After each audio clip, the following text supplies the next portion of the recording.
12 ربیع الاول عام الفیل، صبح صادق کا وقت، مکہ کی سرزمین.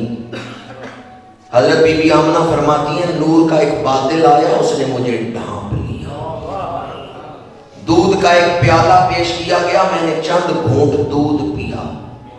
قد خرج منی نور، میرے بدن سے نور ظاہر ہوا.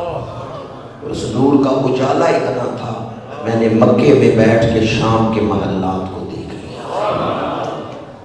مبارک ہو کہ ختم المرسلین تشریف لے آئے، جناب رحمت للعالمین تشریف لے آئے. وہاں خدمت کے لیے جو دائی حاضر تھیں ان کا نام ہے بی بی شفا. شفا فرماتی ہیں جب میں نے حضور کو ہاتھوں پہ اٹھایا تو میں حیران ہوئی کہ عام بچے تو اس طرح پیدا نہیں ہوتے.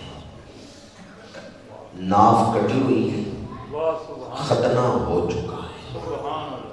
یہ ہمارے علماء بیان نہیں کرتے، غیر مقلدین اہل حدیث ان کی کتابوں میں بھی یہ موجود ہے. میرے پاس الشمامۃ الانبریاء موجود ہے، نواب صدیق حسن خان بھوپالی کی کتاب ہے، اہل حدیثوں کا پیشوا ہے.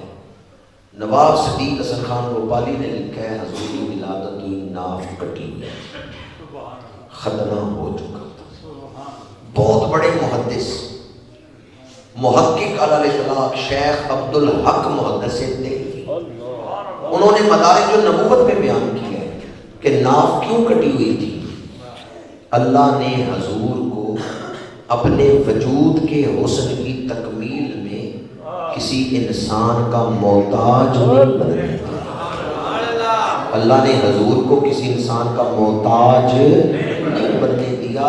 کوئی احسان نہیں جتا سکتی دائی کہ آپ وقت فلاں وقت میرے محتاج تھے، میں نے آپ کی ناف کاٹی.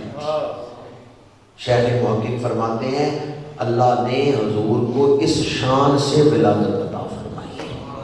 اور حکمتیں بھی سیرت نگاروں نے بیان کی ہیں، وقت نہیں کہ وہ حکمتیں میں آپ کے سامنے بیان کروں. ناف کٹی ہوئی، ختنہ ہو چکا، جسم مبارک سے نور چھن رہا ہے اور خوشبو آ رہی ہے.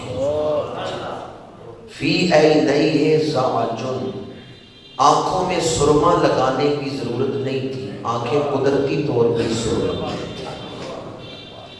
بالوں میں کنگھا کرنے کی ضرورت نہیں، بال پہلے سنورے ہوئے ہیں. دائی نے جب یہ شانیں دیکھی تو دائی حیران ہوئی، لیکن جب حضور کو والدہ کے پہلو میں لٹایا اب جو شان دیکھی تو دائی کانپنے لگی.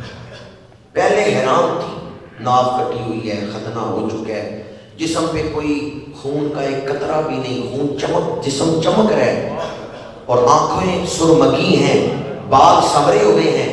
یہ شانیں دیکھ کر دائی حیران تھی، لیکن جب حضور کو والدہ کے پہلو میں لٹایا اب جو شان دیکھی دائی کانپنے لگی.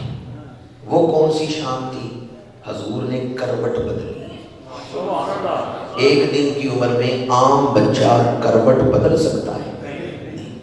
حضور نے ایک ہاتھ زمین پہ رکھا، کروٹ بدلی ہے، پھر دوسرے ہاتھ کی ہتھیلی زمین پہ رکھی ہے، دونوں ہتھیلیاں زمین پہ رکھ کے سر سجدے میں رکھا. پہلے سجدے پہ روزے اصل سے درود، یادگاری امت پہ رب حبلی امتی، رب حبلی امتی. کچھ دیر سر سجدے میں، پھر سجدے سے سر اٹھایا، نگاہیں آسمان کی طرف بلند کی، دائیں ہاتھ کی انگشت شہادت کو بلند کیا، اللہ کی توحید کو بیان کیا. وحدہ لا شریک لہ.